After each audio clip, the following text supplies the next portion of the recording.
वह प्रूव करेंगे कि वह अब अकाटा मंगल्स नहीं है। लड़के इवेंट ग्राउंड्स की तरफ बढ़े और जल्दी ही फेस्टिवल का पहला चैलेंज शुरू हुआ। लोग थोड़े कंफ्यूज थे।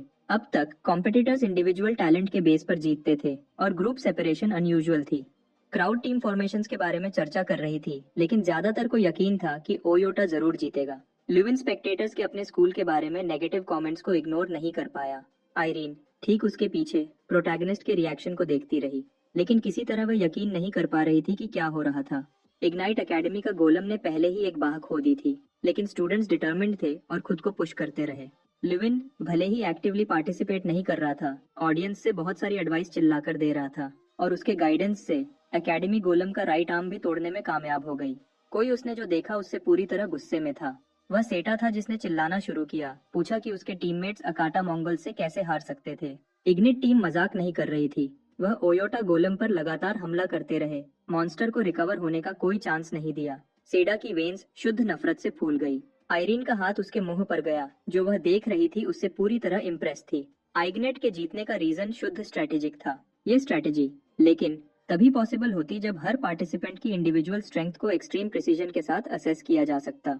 लुविन ने तुरंत वह बुक ढूंढ ली थी जो आयरीन ढूंढ रही थी, और उसने अपनी टीम मेंबर्स को उनकी स्ट्रेंथ्स और वीकनेसेस के बेस पर भी सॉर्ट किया था। आयरीन ने सोचा कि लुविन कैसा इंसान था और वह पहले किसी और फेस्टिवल में क्यों नहीं दिखा था। जेसन ने एक मैजिक ग्रेनेड चार्ज की और उसने अपनी पूरी ताकत से उसको गोलम की तरफ फेंका, उसकी बॉडी का एक हिस्सा तेजी से तोड़ते हुए। उस नजारे ने सीटा को पूरी तरह स्पीचलेस कर दिया। उसने मुश्किल से घूंट लिया, पूरी तरह से हैरान था। वह गोलम जिससे वह लड़ रहे थे जमीन पर गिर गया, पूरी तरह तबाह हो गया। स्टूडेंट्स गले मिले, अपनी जीत का खुशी खुशी जश्न मनाते हुए। माना ग्रेनेड थ्रोइंग कंपटीशन जिसे सबको लगा था कि ओयोटा जीतेगा। डिजर्विंगली अकाटा मंगल्स ने जीता। अकाटा मंगल्स अब आखिरी स्थान पर नहीं थे। वह टाइटल अब ओयोटा का था, या बल्कि ओयोटा स्क्रैप्स जैसा कि अब उन्हें जाना जाता था। टीम रिप्रेजेंटेटिव्स के बीच कैप्चर द फ्लैग गेम शुरू होने वाला था और इग्नेट से सब लुविन के लिए चीयर्स कर रहे थे। एक बार फिर कंपीट करने वाली एकेडमीज इग्नाइट और ओयोटा होंगी। स्ट्रैंग ने रिमार्क किया कि लुविन थोड़ा नर्वस लगता था। लुविन ने जवाब दिया कि वह 32 स्कूल्स में से 20th प्लेस पर थे, जो परफेक्ट था। लोग उनकी पिछली जीत की वजह से ध्यान दे रहे थे, लेकिन यह अभी भी उनके लूजर लेबल को तोड़ने के लिए काफी नहीं था। उसको बस एक जबरदस्त जीत चाहिए थी। ऐसी जीत लोगों की टीम के प्रति परसेप्शन को पूरी तरह बदल देगी। स्ट्रैंग मुस्कुराया, लुविन का मतलब बिल्कुल समझते हुए। लुविन ने ऊपर देखा और ऐड किया कि इसके अलावा उन्हें किंग ऑफ मैजिक को अपनी वर्थ प्रूव करनी होगी। इधर डोम के अंदर एक इम्पोर्टेंट मीटिंग चल रही थी। फ्लेम किंग, टायरन, लुविन और सीटा के बीच की टक्कर को क्रिस्टल बॉल के थ्रू देख रहा था। उसको याद आया कि आर्डेल 11 ह्यूमन बच्चों में से एक कैंडिडेट था। ये बच्चा बहुत बड़े टैलेंट के साथ पैदा हुआ था और कम उम्र में इंस्टिंक्टिवली माना यूज कर सकता था, जिसने इस बात को और ज्यादा निराशाजनक बना दिया था कि यूथ को मैजिक एवोकेशन डिसऑर्डर था। एक आइग्नाइट रिप्रेजेंटेटिव ने जवाब दिया, पूछा कि क्या तुरान खुद नहीं था जिसने बच्चे को बेकार समझा था। उस सवाल ने टहरान, लंबे सफेद बालों वाले आदमी को एक छोटी सी हंसी छोड़ने पर मजबूर कर दिया। उसको लगता था कि इग्निट का रिप्रेजेंटेटिव के लिए चॉइस बहुत खराब थी और उसके पीछे कोई खास प्लान नहीं था। आइग्नाइट रिप्रेजेंटेटिव ने बस अपनी आंखें बंद कर ली, कॉन्फिडेंट, और टेरोन से बस अपनी आंखों से देखने को कहा। स्ट्रैंग ने लुविन पर उसकी स्ट्रेटेजी के बारे में जोर दिया, जानते हुए कि उसको साइटो के खिलाफ डिस्टेंस क्लोज करनी थी। लुविन ने बस कहा कि वह अपने तरीके से लड़ेगा, सर ऊंचा करके, और अपना सब कुछ देगा। रेफरी मैच शुरू होने का सिग्नल देने से कुछ ही पल दूर था। जैसे ही यह शुरू हुआ, लुविन अपने ओपोनेंट पर लपका। सेटा, उसके हाथों में माना बढ़ रहा था, गुर्राया कि लुविन उसके डोरमेंटिक्स के लिए पे करेगा। फिर एक बैटल गार्डियन समन किया। यह आर्मर्ड बेहिमत ने लुविन का रास्ता रोका, लेकिन लुविन ने अपनी टाइम रिफ्रैक्शन एबिलिटी अनलीश की। बिना किसी एफर्ट के नाइट की चार्ज से बचकर एक पल में वह सेडा के पीछे था। उसकी स्पीड ने सेडा को पूरी तरह हैरान कर दिया। सेटा ने डिफेंड करने के लिए बाह उठाई, लेकिन लुविन ने आसानी से उसका पंच पकड़ लिया। मुस्कुराते हुए लुविन ने अपनी पकड़ मजबूत की, कहते हुए, मुझे यही लगा था। गुस्से से कांपते हुए सेटा गुर्राया, क्या तुम छोड़ने वाले नहीं हो? लुविन ने बस जवाब दिया, शायद तुम अभी ये नहीं कहना चाहोगे। तुम्हारा समंड गार्डियन सीधा तुम्हारी तरफ चार्ज कर रहा है, भाला निशाना बनाए हुए। सेटो के माथे पर पसीना छूट गया, जैसे उसने घबराकर कमांड किया, तुरंत रुको। भाल की नोक उसके चेहरे से इंचन दूर थी, और उसके डर से लुविन की लोहे की पकड़ ने उसको पूरी तरह पैरालाइज्ड रखा। डॉर्म्स में उसकी पहली बेइज्जती के फ्लैशबैक्स साडा के दिमाग में ढूंढ रहे थे। लुविन से निकलने वाली शुद्ध पावर अनकही थी। हार मानकर सेडा ने बस अपनी आंखें बंद कर ली, जानते हुए कि वह हार गया था। उसने अनिवार्य के लिए खुद को तैयार किया, लेकिन कुछ नहीं हुआ। होशियारी से उसने एक आंख खोली। लुविन ने अभी एक दहकती पंच अनलीश की थी, गार्डियन को तोड़ते हुए। सीता घूरता रहा, पूरी तरह दंग। लुविन ने अपने नंगे हाथों से एक आयरन गार्डियन को पंच किया था। बुरी तरह डैमेज्ड समन्ड क्रीचर टूटने लगा। एसेटे जमीन पर गिर गया, अभी भी डिसबिलीफ में डूबा हुआ था। नाइट को निकालने के बाद लुविन अपने ओपोनेंट की तरफ बढ़ा। सेटा अभी भी जमीन पर था, अपने राइवल को देखता रहा। क्या क्या तुमने मुझे बचाया? उसने हिचकिचाते हुए पूछा। लुविन ने तंज किया, हवा में लटका हुआ एक रेटोरिकल क्वेश्चन। मैं किसी ऐसे इंसान को क्यों बचाऊंगा जिसने मेरे क्लासमेट्स को चोट पहुंचाई? असलियत में लुविन बस इससे पर्सनली फिनिश करना चाहता था। क्या तुम हमारी बेट भूल गए? उसने पूछा। उसकी आंखों में एक शरारती चमक थी। बस एक छोटा सा फ्लिक। जिस पर लुविन की उंगलियां साडा के माथे पर लगी, सेटा हवा में उड़ गया, जैसे तूफान में फंसा पत्ता। जैसे वह उड़ रहा था, उसको एक पल की सोच आई।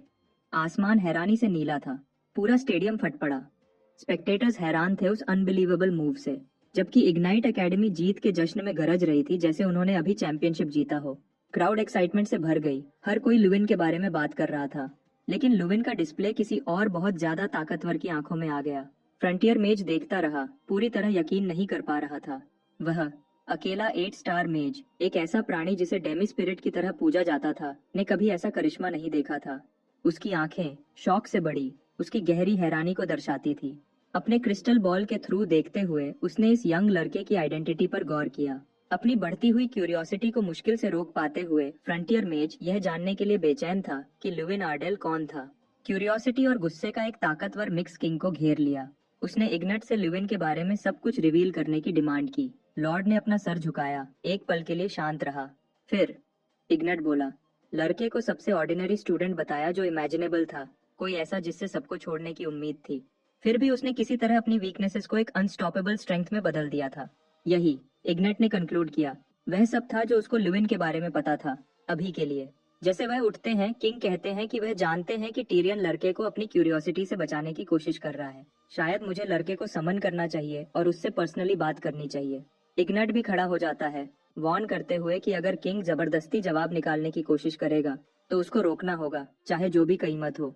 इससे किंग के चेहरे पर एक और सार्कास्टिक मुस्कान आती है। वह पूछा कि क्या इग्नट मेजेस के सीक्रेट्स रखने के अधिकार, द सो कॉल्ड मिलीज ओथ के बारे में बात करेगा। किंग फिर कंक्लूड करता है कि उसको लड़के से कुछ शब्दों का आदान प्रदान करने में कोई प्रॉब्लम नहीं होगी। इग्नट सोचता है कि वह उस मिस्टीरियस लड़के लुविन आर्डेल में पहली बार देखी गई मैजिक के बारे में और ज्यादा जानने का तरीका ढूंढ लेगा। बहुत दूर ड्रिंक एंड डाई पब में एक थका हुआ लुविन अपना सर पकड़ता है। हमने अभी एक कंपटीशन जीता है, वह कराहता है। हमें अगले की तैयारी करनी चाहिए। इसके बजाय ये लोग ऐसे सेलिब्रेट कर रहे हैं जैसे कल हो ही नहीं। जेसन अपने दोस्त के पास आता है, उसको अपनी पहली जीत का जश्न मनाने को कहता है। ये एक फेस्टिवल है आखिर। अल्टेन का वेनिला कोकोनट जूस और ड्रैगन किस यहाँ पर है। लुविन बॉटल को देखता है, पूछा, वो कौन सा ड्रिंक है? उसको लेबल दिखाते हुए जेसन एक्सप्लेन करता है, ये रीजन का स्पेशल ड्रिंक है। एक सिप और तुम्हें लगेगा जैसे तुम एक ड्रैगन को किस कर रहे हो। और आगे बढ़ते हुए वह ऐड करता है, बस एक घूंट और तुम्हें अमेजिंग सेंसेशंस का अनुभव होगा। लेकिन दोस्त की कॉन्वर्सेशन कुछ और तोड़ देती है जो लुविन की नजर में आता है। सीडा दिखाई देता है, एक खोए हुए कुत्ते जैसा लगता हुआ। सारे इग्नाइट एकेडमी स्टूडेंट्स उसकी मौजूदगी से दंग हैं। जेसन आगे बढ़ता है कहते हुए कि वह समझता है सेटा का घमंड चोटिल हुआ है, लेकिन उसको जाने को कहता है क्योंकि वह बस मजा कर रहे थे। फिक्रमंद होकर लुविन सोचता है कि सेडा यहाँ क्यों है, क्या टकला आदमी लड़ाई ढूंढ रहा है। लेकिन शांत आवाज में सेडा डिक्लेयर करता है कि वह अपोलोजाइज करने आया है, जिसने दोनों दोस्तों को पूरी तरह दंग कर दिया। एसएटीए उन सबको इतने टाइम से अंडर एस्टिमेट करने के लिए माफी मांगता है। लुविन से हारने के बाद उसको रियलाइज हुआ कि उसको किसी को अंडर एस्टिमेट नहीं करना चाहिए। दुनिया में बहुत से ज्यादा ताकतवर लोग हैं और उसने बहुत गलती की है। जेसन इस ड्रास्टिक चेंज से पूरी तरह कंफ्यूज्ड हो जाता है। अपनी स्पीच को खत्म करने के लिए सीडा इज्जत से झुकता है और एक बार फिर अपोलोजाइज करता है। लुविन कुछ पल के लिए शांत ही रह पाया। टेबल पर बैठे दूसरे स्टूडेंट्स को इस अजीब सिचुएशन से पेट में घबराहट महसूस होती है। फिर ओयोडा स्टूडेंट कहता है कि उसको अफसोस है कि उसने सेलिब्रेटरी एटमॉस्फेयर खराब कर दी। लेकिन जैसे वह जाने के लिए मुड़ता है, लुविन उसका नाम पुकारता है। पूछा कि क्या उसकी अपॉलॉजी सिर्फ बेट के बारे में थी या वह सच में दिल से आई थी। एक सिंसियर नजर के साथ सीडा अफर्म करता है कि यह जेन्युइन थी। हमारे प्रोटैगनिस्ट के चेहरे पर मुस्कान आती है। लुविन तकले आदमी की तरफ हाथ बढ़ाता है, उसका शुक्रिया करते हुए कि उसने एक सच्चे आदमी की तरह अपोलोजाइज किया, भले ही अभी भी काफी उदास लग रहा था। सीडा जेस्चर एक्सेप्ट करता है और दोनों हाथ मिलाते हैं। इग्नाइट एकेडमी स्टूडेंट्स ने सेडा की अपॉलॉजी एक्सेप्ट की और मजा करना शुरू कर दिया। और बस ऐसे ही सब हंसे, गले मिले और फेस्टिव मूड में नशे में डूब गए। लेकिन फिर वह एक शब्द लुविन के सर में गूंजता है, एटमॉस्फेयर। उसका दोस्त पास आता है, पूछा कि क्या वह ठीक है। अगला दिन है और हमारा प्रोटैगनिस्ट अपने पहले हैंगओवर के साथ जगता है। अब उसके क्लासमेट्स हंसने लगते हैं। पूछा कि क्या उसको ड्रैगन किस का इतना मजा लेने से एमनीजिया हो गया था। पिछली रात एक पल लुविन रो रहा था और अपने क्लासमेट्स का शुक्रिया कर रहा था कि उन्होंने उस पर यकीन किया। ये सोचना कि हमेशा परफेक्ट लुविन का भी एक डार्क साइड था। शर्मिंदा होकर वह रूम से पीछे हटता है। ये ड्रिंक इमोशनल ब्रेकडाउन्स पैदा करता है, तो लुविन फैसला करता है कि वह इससे हर कीमत पर अवॉइड करेगा। जैसे वह चलता है, हमारा हीरो अपना नाम पुकारता हुआ सुनता है। एसेटे दिखाई देता है, पूरी तरह से मुस्कुराता हुआ। पूछा कि क्या वह पिछली रात अच्छे से सोया। कल की यादें लुविन के दिमाग में ढूंढ जाती हैं और उसको हैरानी होती है कि उसके उल्टा टकला आदमी बिल्कुल भी शर्मिंदा नहीं है। कॉरिडोर्स में अपनी स्पीड बढ़ाते हुए लुविन बस चाहता है कि यह सारा मामला खत्म हो जाए। अचानक हमारा प्रोटैगनिस्ट प्रोफेसर हाइडल से मिलता है। मास्टर कमेंट करते हैं कि मुश्किल और इंसिडेंट्स हमेशा उसके पीछे लगते हैं। तो लुविन पूछा कि क्या प्रोफेसर को जानते हैं, लेकिन प्रोफेसर इनकार करते हैं, कहते हुए कि कोई उससे बात करना चाहता है। इसकी वजह से डीन काफी वरीड है, उस इंसान को डेंजरस और चालाकी से मास्क किया हुआ बताते हुए। ये इंसान ब्लेजिंग किंग टेरॉन है, जो हमारे प्रोटैगनिस्ट से बात करना चाहता है। प्रोफेसर हाइडल लुविन को केयरफुल रहने को कहते हैं, क्योंकि टरन एक बहुत मिस्टीरियस आदमी है। जो लोग बहुत से सीक्रेट्स छुपाते हैं वह डेंजरस होते हैं। अपोलोजाइज करते हुए हाइडल कहते हैं कि वह बस इतना ही रिवील कर सकते हैं। आज के कंपटीशन के बाद मास्टर लड़के से इस मीटिंग के बारे में बात करेंगे। लुविन के टीममेट्स किंग के उसमें अचानक इंटरेस्ट से हाइप्ड हैं। यंग लड़के डिक्लेयर करता है कि उनके पास जीतने का एक और रीजन है और अपना प्लान अनवेल करता है। Plan, the plan, operation defend what you can. लुविन खुद गोल की तरफ सीधा दौड़ने का टास्क दिया गया है।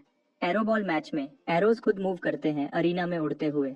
9 एकेडमी मेंबर्स अटैकर्स, डिफेंडर्स और एक गोली में स्प्लिट होते हैं। जो टीम ओपोनेंट के गोल में सबसे ज्यादा एरोज डालेगी वह जीतेगी। लेकिन सिंपल रूल्स के बावजूद ये मैच हाई लेवल स्ट्रेटेजी और टैक्टिक्स की डिमांड करता है, जैसे कब डिफेंसिव स्पेल्स अनलीश करें, या क्राउड कंट्रोल मैजिक, या एरो बॉल को पकड़ने और उसको दुश्मन के नेट में फेंकने का सबसे अच्छा तरीका। बहुत कुछ कंसिडर करना है। आमतौर पर यह एक जंगली हाई एनर्जी गेम होता है जिसमें बहुत चिल्लाना होता है। लुविन पूरी स्पीड से गोल की तरफ चार्ज करता है। 2 एनिमी डिफेंडर्स उसको रोकने के लिए आइस मैजिक अनलीश करते हैं, लेकिन ऑफेंस पर यंग लड़के ने अपना फायरवॉल स्पेल कॉन्जर किया। आइस और कंटेनमेंट मैजिक लुविन को रोकने के लिए काफी नहीं है। स्टैंड से सीडा अपने दोस्त के लिए जोश से चीयर्स करता है। उसके स्कूलमेट्स उसको अब इग्नाइट्स के साथ इतना फ्रेंडली होने पर जज करते हैं, लेकिन टकला आदमी एक्सप्लेन करता है कि सच्चे मर्द लड़ाई के बाद दोस्त बनते हैं। एक दोस्त बताता है कि कोई लड़ाई नहीं हुई थी, लेकिन मलकीरी उसको एक पक्की नजर से रोक देता है, इससे पहले कि वह लड़के के पीटने का जिक्र कर पाता। मलकीरी को लगता है कि इससे जाने देना ही बेहतर है और लुविन से पंगा नहीं लेना चाहिए। लुविन आर्डेल को फेस करने के बाद यंग लड़के कन्विंस्ड है यह इंसान मेजेस की नई जनरेशन का हिस्सा है, जैसे आयरीन, डालियन और ड्रूम प्राइम भी इस जनरेशन के एग्जाम्पल्स हैं। लेकिन यंग लुविन उन सबसे भी ज्यादा बेहतर बनने में कामयाब होता है। और लुविन सिर्फ इनक्रेडिबली स्ट्रांग ही नहीं है, उसके पास लीडरशिप का एक स्ट्रांग सेंस और बहुत ज्यादा टॉलरेंस है, जिसकी वजह से टकला आदमी उसका दोस्त होने के लिए शुक्रगुजार है। और क्योंकि ओयोटा अगले हैं, उन्हें स्ट्रेटेजाइज करना शुरू करना होगा। अपोजिंग टीम का कैप्टन आर्डेल को रोकने के लिए चिल्लाना शुरू करता है। सारे डिफेंसिव प्लेयर्स अपना सब कुछ कर रहे हैं, लेकिन अब तक लुविन हर एक ब्लॉक से बचकर निकलता रहा है। जब तक वह टॉप स्पीड पर दौड़ रहा था, वह ठीक एनिमी स्टूडेंट्स के पास पहुंचा और पूछा कि क्या वह खत्म हो गए हैं, क्योंकि अब मेरी बारी है। अचानक उसके और दूसरे प्लेयर्स के बीच एक बहुत बड़ी आइस की दीवार उठ खड़ी हुई। दांत पीसते हुए लुविन बैरियर को तोड़ने के लिए एक ताकतवर पंच घुमाया, आइस में एक छेद करते हुए। इससे आइस के टुकड़े डिफेंसिव प्लेयर्स की तरफ उड़ने लगे, जो प्रोजेक्टाइल से बचने के लिए जमीन पर कूद गए। जेम्स पूछा कि क्या दूसरे लोगों से कोई मतलब नहीं है जब तक उन्हें लुविन मिल जाए, और एरो पकड़ने में कामयाब हो गया। एनिमी टीम के स्टूडेंट्स इस मूव से चिंता में पड़ गए। एक ताकतवर धक्के के साथ ब्लॉन्ड प्लेयर ने एरो को गोल की तरफ उड़ा दिया, और स्कोर बोर्ड, जो पहले नियो था, अब इग्नाइट के लिए एक और पॉइंट दिखाता है। 2 पॉइंट्स पीछे होने के बावजूद अपोजिंग टीम ने लुविन को लगातार मार्क किया। जेसन और दूसरे प्लेयर्स ने इन ओपनिंग्स का फायदा उठाया, क्योंकि एनिमी टीम दूसरे मेंबर्स को ब्लॉक नहीं कर पाई। उनकी डिफेंसिव बैरियर तुरंत टूट गई थी। स्टैंड्स में ऑडियंस मुश्किल से अपनी आंखों पर यकीन कर पा रही थी। अपोजिंग टीम को घेर लिया गया था और वह हार मान रहे थे, क्योंकि इन गेम्स में आमतौर पर 3-4 गोल्स पर मैच एक्सपेक्ट किए जाते हैं। लेकिन इग्नाइट एकेडमी ने सरेंडर होने तक 11 गोल्स टू 0 स्कोर कर दिए थे। लुविन के स्कूल ने एक जबरदस्त जीत हासिल की। हारने वाले स्टूडेंट्स निराश होकर चले गए, कन्विंस्ड थे कि लुविन चैंपियन होने के बारे में ब्लफ नहीं कर रहा था। इग्नाइट एकेडमी का मोराल एक और जीत के बाद और बढ़ गया। सेलिब्रेशन को टोकते हुए एक आवाज लुविन को पुकारती है। वह प्रोफेसर हाइडल हैं, जो रूम में एंटर करते हैं। उसने अनाउंस किया कि मीटिंग डेट सेट हो गई है। यह शाम 7 बजे डिनर के दौरान होगा। वाइन का ग्लास सिप करते हुए आदमी है। मिस्टीरियस आदमी लैंडस्केप को ऑब्जर्व करता है, उम्मीद करता है कि लुविन उससे मिलने से पहले खाना नहीं खाएगा। प्रोटैगनिस्ट मीटिंग प्लेस की तरफ चलता है। इग्नेट उसको पुकारता है, सही रूम की तरफ इशारा करते हुए। लुविन किंग को ग्रीट करता है और वह साथ में एंटर करते हैं। एक पर्पल पोर्टल से गुजरते हुए वह खुद को एक अलग जगह पर पाते हैं। जैसे वह रूम में एंटर करता है, कोई उसको वेलकम करता है। उसको आदमी से निकलने वाली एक ताकतवर माना महसूस होती है और पूछा कि क्या वह ड्रैगन है। सच में ये आदमी एक मेज है जो इंसान और डेमी स्पिरिट के बीच की लाइन पे चलता है। मशहूर और मिस्टीरियस फ्लेमिंग किंग टेरॉन। एक शानदार टेबल खाने से भरी हुई उनका इंतजार कर रही है, एक सच्चा दावत, जैसे वह स्टेक काट रहा है। टेरॉन रिवील करता है कि भले ही लुविन को पता ना हो, उसको यंग लड़के के बारे में कुछ बातें पहले ही पता है। उसने उसको एक बार दूर से देखा था, 5 साल पहले जब वह 11th चाइल्ड ढूंढ रहा था। लुविन कैंडिडेट्स में से एक था, लेकिन वह तब पूरी तरह अलग था।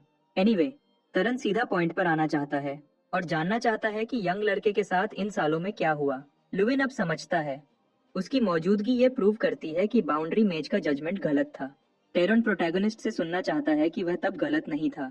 पोलाइटनेस से यंग लड़के कहता है कि वह किंग ऑफ मेजेस को सिर्फ एक चीज बता सकता है। टेरन मुस्कुराता है और पूछा कि वह क्या है। लुविन जवाब देता है कि भले ही उसके टैलेंट्स इनएडिक्वेट हों, उसकी मेहनत नहीं है। एक डिसमिसिव एयर के साथ मेज शब्द दोहराता है, मेहनत। वह कमेंट करता है कि स्टूडेंट और टीचर काफी सिमिलर हैं, क्योंकि इग्नेट ने भी वही शब्द यूज किया था। फिर टेरन पूछा कि उसने किस तरह की मेहनत की। सार्कास्टिक तरीके से मेज सवाल करता है कि क्या ये यकीन के लायक है कि यंग लड़के ने इतनी ट्रेनिंग की कि वह ओगर से ज्यादा ताकतवर बन गया और बिना इनकेंटेशन टाइम के मैजिक कास्ट कर सके, या अगर ये कुछ ज्यादा टेंजिबल है, जैसे एक आर्टिफैक्ट, भले ही उसने कभी ऐसा करने वाले के बारे में नहीं सुना। लेकिन इग्नेट कॉन्वर्सेशन को टोका, सजेस्ट करते हुए कि वहीं रुकना बेहतर है। तेहरान सहमत होता है, कहते हुए कि फ्यूचर में अभी भी बहुत से कॉम्पिटिशन्स होंगे। वह यंग लड़के के हर मूव को देखता रहेगा, ये देखने के लिए कि उसकी मेहनत उसके अपने बच्चों के खिलाफ काम करती है या नहीं। मुस्कुराते हुए लुविन उसको देखते रहने को कहता है। जैसे वह खड़ा होता है, यंग लड़के कहता है कि वह भी एक चीज के बारे में क्यूरियस है। किंग ऑफ मेजेस द्वारा चुने गए बच्चे उससे कितने अलग हैं।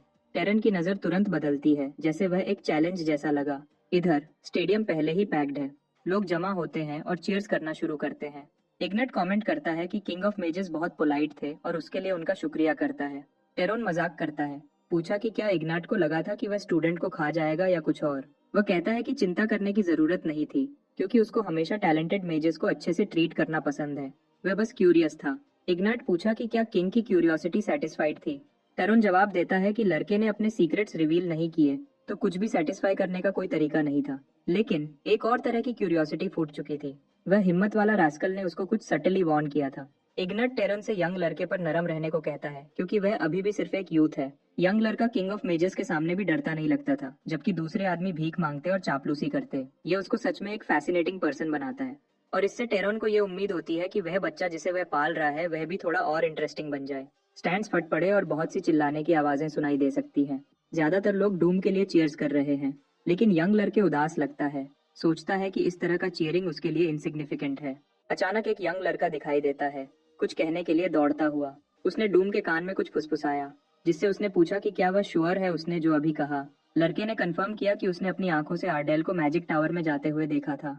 डूम उस इन्फॉर्मेशन से परेशान लगता है और अपनी मुट्ठियां भींचता है, क्योंकि फ्लेमिंग किंग की किसी ऐसे से प्राइवेट मीटिंग थी जो वह नहीं था। डूम ने लुविन के कुछ मैचेस देखे थे और सुना था कि वह अपने यूनिक फॉर्म ऑफ मैजिक की वजह से एक टफ अपोनेंट है, लेकिन उसने ज्यादा ध्यान नहीं दिया क्योंकि उसने उसको कभी वर्दी अपोनेंट नहीं समझा। लेकिन तेहरान को सिर्फ इसलिए क्यूरियस नहीं होना चाहिए कि लड़का यूनिक है। किंग ऑफ मेजेस को लुविन से दोस्ती से चैट करते हुए देखने की इमेज डूम के दिमाग में चमकती है। अचानक कॉरिडोर में एक तेज आवाज गूंजती है।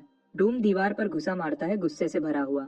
उसने फैसला किया कि वह आर्डेल को माफ नहीं करेगा, क्योंकि वही अकेला है जिसको तेहरान का अप्रूवल मिलना चाहिए। टेरन के रूम के दरवाजे फट पड़े और हमारा प्रोटैगनिस्ट बाहर निकलता है। उसके चेहरे पर शॉक का लुक है। उसने अभी एक लेजेंडरी फिगर से टकराया था, डूम प्राइम, जो एक अनफ्रेंडली एक्सप्रेशन के साथ पलटकर घूरा। बिना हिचकिचाए लुविन ने पूछा कि डूम ने अभी किंग के साथ किस तरह की कॉन्वर्सेशन की थी। दंग होकर लुविन ने पूछा कि क्या यही वजह थी कि डूम उसका इंतजार कर रहा था। लेकिन डूम ने उसको इग्नोर किया, इंसिस्ट करते हुए कि लुविन उसके सवाल का जवाब पहले दे। सीरियसली, लुविन ने सवाल किया कि क्या कोई रीजन था कि उसको कुछ भी बताए। जैसे ही डूम ने धीरे से अपनी तलवार शीत से निकाली, उसने डिक्लेयर किया कि कोई रीजन नहीं था, लेकिन वह जानना चाहता था। डिसबिलीफ उसके चेहरे पर छा गया। लुविन ने सोचा कि क्या डूम सच में अभी यहाँ लड़ाई ढूंढ रहा था। उसने फिर डूम से पूछा कि क्या वह एक्सपेक्ट करता है कि वह यहीं लड़ेंगे, स्टेडियम से दूर। डूम पूरी तरह बेफिक्र, ने जवाब दिया कि अगर ऐसी बात आई तो वह पूरी तरह तैयार था। दोनों यंग आदमियों की नजरें टकराई। गहरी टेंशन साफ महसूस हो रही थी। कॉरिडोर में हवा ही उससे घनी हो रही थी। प्राइम निशंक रूप से ताकतवर था। लुविन कोई कमजोरी नहीं ढूंढ पा रहा था, लेकिन यह ऑलमोस्ट अनबिलीवेबल था कि डूम ने स्टेडियम से इतनी दूर अपनी तलवार निकालने की हिम्मत की। ब्लेड शीथ से मुश्किल से बाहर थी जब अचानक एक आवाज ने उन्हें रुकने का कमांड दिया। वह आयरीन प्राउस थी जो कॉरिडोर में खड़ी थी, होने वाली लड़ाई को तोड़ती हुई। यंग औरत ने रिमार्क किया कि लगता था कि कोई मीटिंग अरेंज की गई थी, यह देखते हुए कि सब मौजूद थे। लुविन ने सोचा कि कोई मीटिंग नहीं होगी, भले ही उसने एक रिसेप्शन के लिए एक वेलकमिंग स्पेस बनाने का प्लान किया था। गुस्से वाले यंग आदमी ने बस उन दोनों को इग्नोर किया, अपनी पीठ फेरी और चला गया। लुविन ने फिर पूछा कि क्या डूम हमेशा इतना सेंसिटिव था। आयरीन ने एक्सप्लेन किया कि आमतौर पर डूम इतना शांत होता था कि उसकी आवाज मुश्किल से सुनाई देती थी, लेकिन आज जरूर एक एक्सेप्शन थी। डूम प्राइम का सेंसिटिव साइड तब भड़क उठता था जब किंग टायरन इन्वॉल्व होता था, क्योंकि वह उनकी पहचान हासिल करने के लिए कुछ भी करता। डूम को गुस्सा आ गया होगा, यह सोचकर कि लुविन को किंग से कुछ स्पेशल अटेंशन मिल रही थी। लड़की ने लुविन को फ्रेंडली मुस्कान के साथ देखा और पूछा कि क्या वह सच में अभी लड़ने के लिए तैयार था। लुविन ने जवाब दिया नहीं, मानते हुए कि डूम खुद उसको डराने की कोशिश कर रहा था, क्योंकि अगर वह लड़ते तो दोनों डिस्क्वालीफाई हो सकते थे। चालाकी से आयरीन ने पूछा कि क्या यह काम किया और क्या लुविन डर गया। प्राइम सच में एक मोटी दीवार जैसा था, किसी भी अटैक से आसानी से नहीं तोड़ा जा सकता था। लेकिन लुविन को यकीन था कि चाहे दीवार कितनी भी मोटी हो, अगर तुम उस पर लगातार मारते रहोगे तो वह आखिरकार टूट जाएगी। इससे आयरीन हंस पड़ी, डिक्लेयर करते हुए कि लुविन सच में एक अजीब इंसान था। जैसे भी हो, केयरफुल रहना अच्छा था, क्योंकि डूम प्राइम कंपैशन दिखाने के लिए मशहूर नहीं था और अब से उसकी नजरें जरूर लुविन पर टिकी रहेंगी। बाद में इग्नाइट एकेडमी के डॉर्म्स में जेसन पूरी तरह निराश था और लगातार शिकायत कर रहा था। लुविन ने उसको तसल्ली देने की कोशिश की, कहते हुए कि सबने अपना सब कुछ दिया। हैंक्स ने ऐड किया कि टीम कंपटीशन में चौथे स्थान पर टाई करना अपने मेन रिप्रेजेंटेटिव के बिना भी किसी चमत्कार से कम नहीं था। यह शर्म की बात थी कि उनकी जीत की स्ट्रीक खत्म हो गई, लेकिन फिर भी इसने ग्लोबल एकेडमी के खिलाफ उनकी हिम्मत दिखाई। इंडिविजुअल कंपटीशन शुरू होने वाला था और हैंक ने पूछा कि लुविन क्या करने का प्लान कर रहा है। मुस्कुराते हुए टीम लीडर ने डिक्लेयर किया कि वह जरूर जीतेगा। अपनी हॉट चॉकलेट की चुस्की लेते हुए लुविन ने कंफर्म किया कि उसको अंत तक पहला स्थान हासिल करना होगा। अभी के लिए लुविन की इंडिविजुअल रैंकिंग पहले स्थान पर टाइड थी। आयरीन, चेरोकी, डिलियन और डूम सब इनक्रेडिबली स्ट्रॉन्ग कॉम्पिटिटर्स थे। अगला कंपटीशन बैटल ऑफ सर्वाइवल कहलाता था और सारे 32 रिप्रेजेंटेटिव्स एक आर्टिफिशियल आइलैंड की तरफ बढ़ रहे थे। पहले स्थान पर 32 पॉइंट्स मिलते थे, जबकि आखिरी स्थान पर सिर्फ 1 पॉइंट।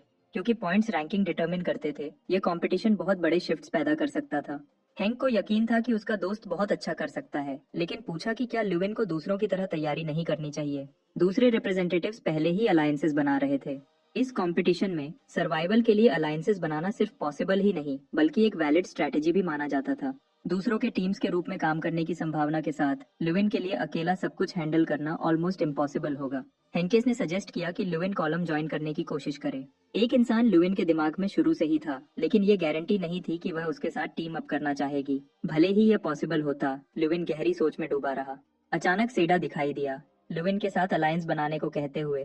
लुविन भूल गया था, लेकिन साता एक ताकतवर एलाई था। दोनों भाग गए, कंपटीशन के बीच में एक दूसरे को धोखा न देने पर सहमत होते हुए। साइटो ऑनेस्ट था, इसने उसको एक अच्छा टीममेट बनाया, लेकिन उन्हें जल्दी करनी होगी। उन्हें एक और इंसान को रिक्रूट करना था।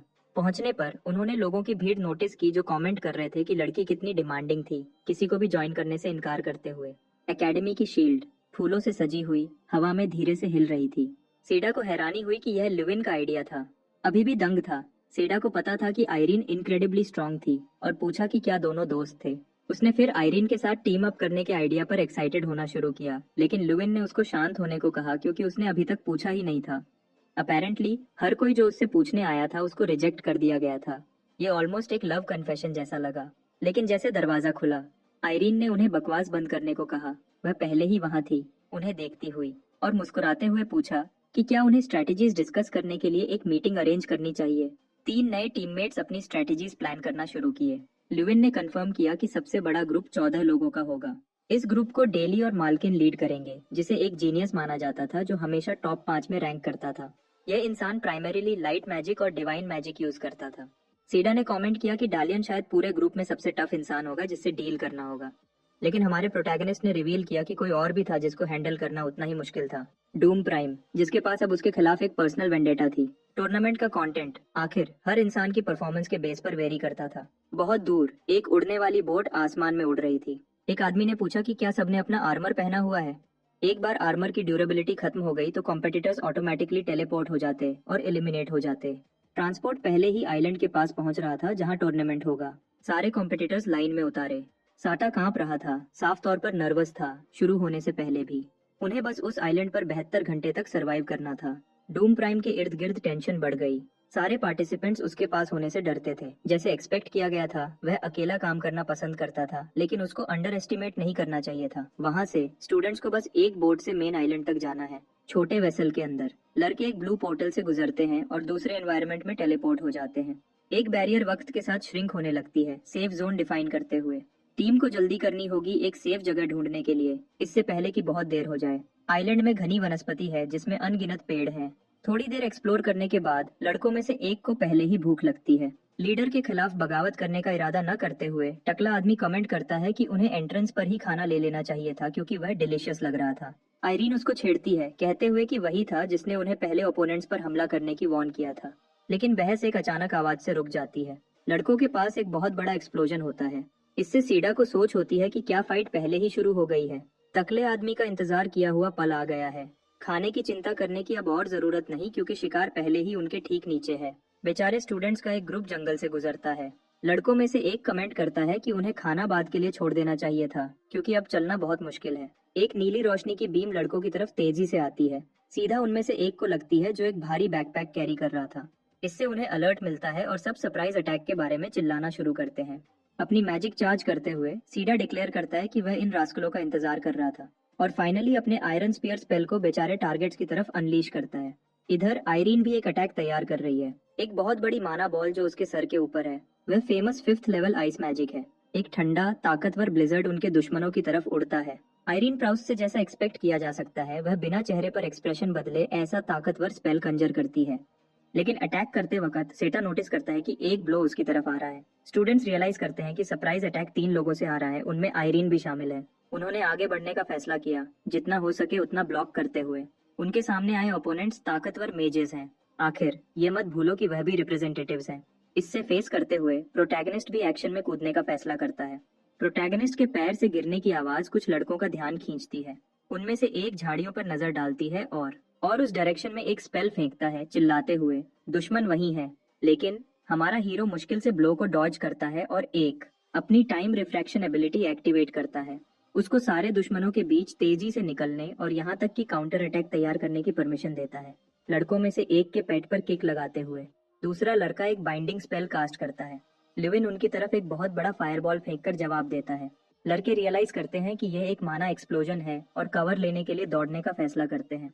उनमें से एक डेस्परेट तरीके से भागता है लेकिन रास्ता टूटने लगता है। सीडीए प्रोटैगनिस्ट को कैचअप करने का सिग्नल देता है। हमारा हीरो भागते हुए लड़कों में से एक के पीछे अपनी एनर्जी बॉल के साथ दिखाई देता है। इम्पैक्ट इतना ताकतवर है कि उसको दूर से देखा जा सकता है। इसकी वजह से बेचारा लड़का जिस पर अटैक हुआ था जमीन पर बेहोश होकर गिर जाता है। जल्दी ही उसके इर्द गिर्द का एरिया अजीब तरीके से बदलने लगता है और उसकी बॉडी गायब होने लगती है। दूसरी लोकेशन पर टेलीपोर्ट हो रही है। उसका पार्टनर पास आता है, हंगामा देखते हुए। अब ये सिर्फ 4 अगेंस्ट 3 है। डर से कांपते हुए बचा हुआ लड़का हार मान लेता है और डिफीट एक्सेप्ट करता है। इसका मतलब है कि हमारे 3 मेजर्स के पास अब बहुत खाना है। बहुत सारे फ्रूट्स के अलावा फीस्ट के लिए मीट भी था। स्टूडेंट्स ने जितना खाना इकट्ठा किया था, हीरोज के पास 3 दिन के लिए काफी होगा। एक और एक्सप्लोजन पास में सुनाई दिया, सेटा को चौंकाते हुए। वह लोकेशन थी जहां डालियन का ग्रुप बढ़ रहा था। 10 से ज्यादा लोगों के ग्रुप के खिलाफ लड़ाई शुरू करना कुछ देखने लायक था। ये वह था जिसे वह बॉटल नेक कहते थे, क्योंकि इतने लेवल की मैजिकल पावर वाला मेज ढूंढना रेयर था। टकला आदमी हैरान था, कहते हुए कि लुविन उस साल में बहुत बदल गया था जब वह नहीं मिले थे। लेकिन लुविन का दिमाग सिर्फ इस बात पर फोकस कर सकता था कि डूम प्राइम एक इनक्रेडिबली ताकतवर इंसान था। शाम हो चुकी थी और एक रूम का दरवाजा धीरे से खुला। सूरज की रोशनी अंदर आ रही थी, स्पेस को रोशन करते हुए। कोई साइन नहीं था कि कोई दूसरा ग्रुप वहां था, तो लड़कों ने आराम के पल का फायदा उठाया और एक्सरसाइज की। सेडा ने कुकिंग के बारे में सोचा, लेकिन सेंट फैलाना बहुत डेंजरस होगा, तो उन्होंने अभी के लिए इससे छोड़ दिया। आयरीन ने पूछा कि लुविन को पहले ही कैसे पता था। उसको मतलब था कि सब कुछ ठीक वैसा ही हो रहा था जैसा उसने एक्सपेक्ट किया था। जब उन्होंने प्लान किया तो उन्होंने कंक्लूड किया कि सेंट्रल विलेज ही एकमात्र जगह थी जो बहुत बड़ी तादाद में लोगों को अकोमोडेट कर सकती थी। इस तरह डालियन की टीम शायद वहीं मूव करेगी और डूम प्राइम भी उस डायरेक्शन में बढ़ेगा। आयरीन ने सवाल किया कि क्या लुविन लापरवाह था, अकेले भी एक बड़े ग्रुप की तरफ बढ़ता हुआ। लुविन को यकीन था कि ऐसा होगा। यह अकेला जीतने का सबसे अच्छा तरीका था, बस जितने हो सके उतने किल पॉइंट्स इकट्ठा करना।